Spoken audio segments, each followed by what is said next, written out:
A eletrificação das colônias africanas foi um processo de longo prazo que começou no final do século XIX. Curiosamente, foi impulsionado por um esforço tardio do colonialismo português após a Segunda Guerra Mundial, no contexto internacional da segunda ocupação colonial, seguindo o exemplo de outras potências coloniais europeias. Mas enfrentou tanto a censura internacional como a pressão de movimentos de libertação como a Frelimo, marxista que irrompeu em Angola, Guiné e Moçambique no início da década de 1960. Mas você sabe por que os colonizadores investiram tanto na construção de barragens e linhas férreas na África? Fique até o final do vídeo para entender tudo o que havia por trás dos investimentos coloniais, uma vez que o objetivo dos europeus era saquear a África. Olá, seja bem-vindo ao África Sem Máscara. Nós somos um canal ou perfil sobre a África para os africanos, mas aberto para todos que desejam nos seguir, mesmo que não sejam africanos.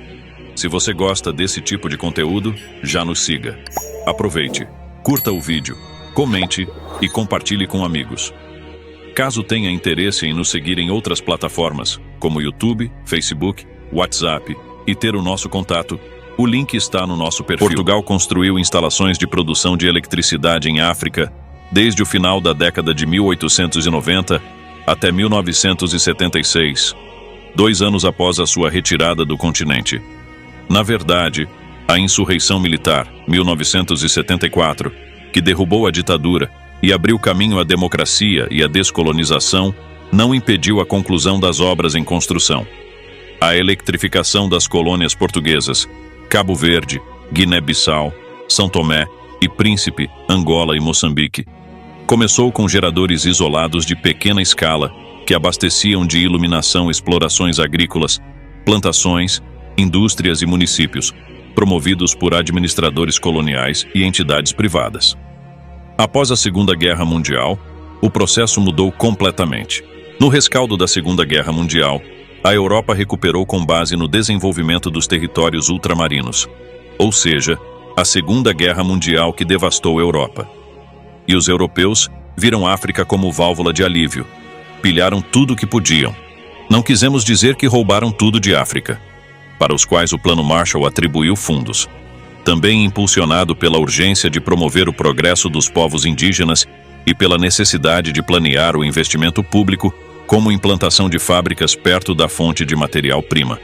Este processo implicava a expansão de rede elétrica. Este desenvolvimento econômico foi realizado através da adopção de planos sistemáticos.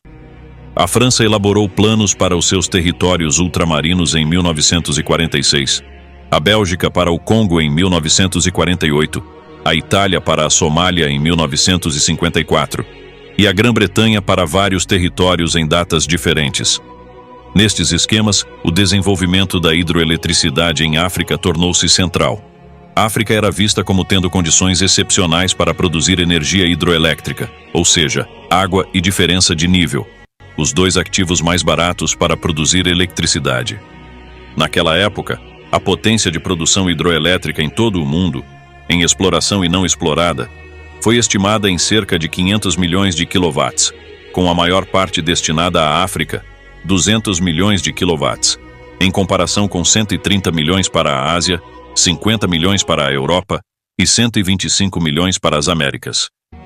Esta perspectiva levou a França, a Bélgica, a Grã-Bretanha e Portugal a eletrificar a África e a transferir para lá as suas indústrias com maior utilização de energia, em particular as indústrias químicas ou eletrometalúrgicas, como a do alumínio.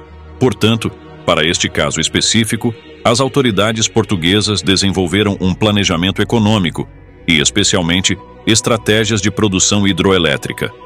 O domínio das águas dos rios visava irrigar as terras circundantes para aumentar a produção agrícola, produzir eletricidade a baixo custo para promover a industrialização e melhorar as comunicações.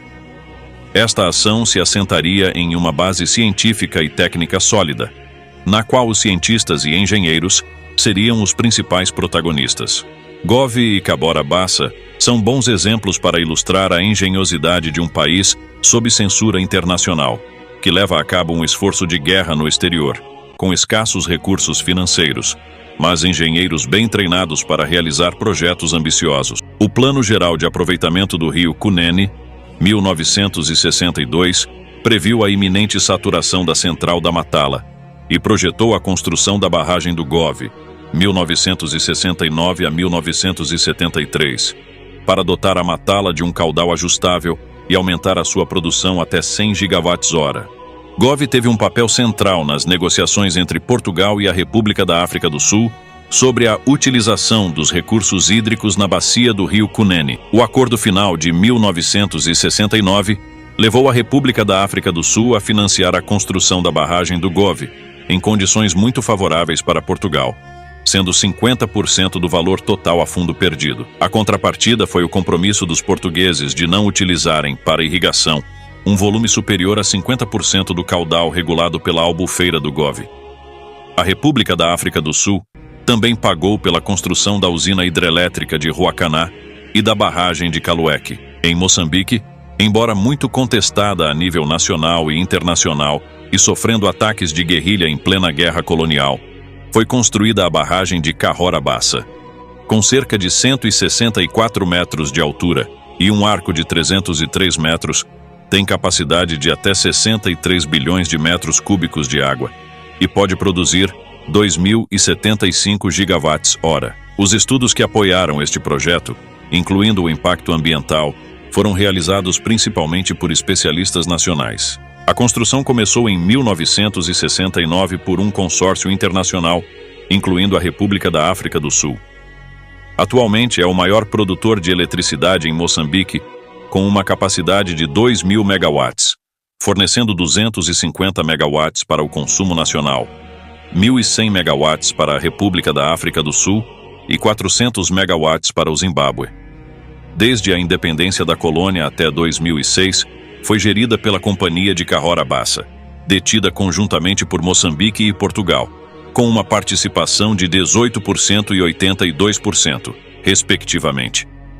Hoje, é o orgulho de Moçambique, como diz o site oficial de Cahora Bassa. Dados atuais indicam que Moçambique detém a maior parte das ações da barragem elétrica de Cahora Bassa. Portanto, as barragens e infraestruturas ferroviárias não foram construídas por acaso. Havia uma estratégia por trás de todos esses megaprojetos. Aliado a isso, há uma outra questão a considerar. Por que os colonizadores construíram ferrovias? Ao estudar a história de cada ferrovia, identificamos 3 motivações. A linha foi construída para exercer o controle efetivo na corrida por África ou para enviar tropas para um melhor controle da população nativa. A linha foi construída no interior para promover os interesses mineiros europeus. A potência colonial construiu a linha para ligar áreas agrícolas ricas. Com orçamentos limitados, os colonizadores esperavam que as ferrovias se pagassem. Por isso ligaram áreas de elevado potencial econômico. Os colonos europeus construíram barragens na África por uma variedade de razões, principalmente relacionadas à exploração e ao controle dos recursos naturais, como energia hidrelétrica, minerais e terras férteis. As barragens permitiam a geração de energia elétrica, que era essencial para o desenvolvimento industrial. As barragens forneciam água para a irrigação, permitindo o cultivo de culturas lucrativas.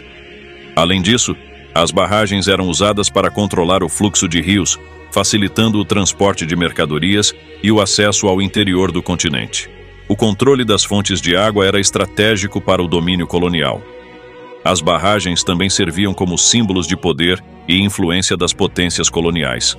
Por exemplo, a construção de estradas de ferro na África colonial desempenhou um papel crucial no desenvolvimento econômico e social da região de actuação dos colonos. Durante o período de colonização, as potências europeias viram a necessidade de estabelecer infraestruturas, como estradas de ferro, para facilitar a exploração dos recursos naturais e promover o comércio.